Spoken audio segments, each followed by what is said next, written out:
নদীর নাম নওগাঁ ছোট যমুনা নদী। ডিগ্রি কলেজের পাশে প্রতিনিয়তই নৌকা দিয়ে লোক পারাপার করে চলেছেন এই মামা। এটাই তার পেশা। সারাটি বছর শীত, গ্রীষ্ম ও বর্ষাকে উপেক্ষা করে এই ছোট্ট নদীর দুই পার আর নৌকা নিয়েই কাটছে তার জীবন। সকাল 7টা থেকে রাত 10টা পর্যন্ত তিনি ঘাটে বসে থাকেন লোক পারাপারের জন্য। 22 বছরই হয়ে গেল। এই নদী পারাপার করতেছেন আপনি? হ্যাঁ, হ্যাঁ, হ্যাঁ। পারাপারে কত করে নেন? 5 টাকা যাওয়া আসা, এখন 10 টাকা।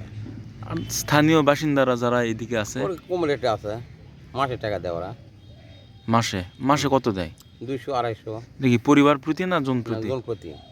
এর ব্যাপার হলে কি, আগে আগে মনে করো ভালোই থাকিস, এখন লোকের সংখ্যা কমে যায়, 500-700 টাকা এরকম আসে দিনে?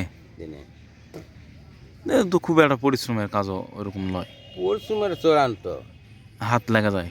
হাত লাগা যায় যখন যদি বর্ষা লাগে, তো বাবা হ্যাঁ, বর্ষা লাগলে একটু বড় হয়। একেবারে জীবন ব্যাপার। নৌকা টানাটানি করতেই ওই মোড় থেকে ওই মোড়ে, ওই মোড় থেকে আবার এই মোড়ে, এই খালি এই যাওয়াটা।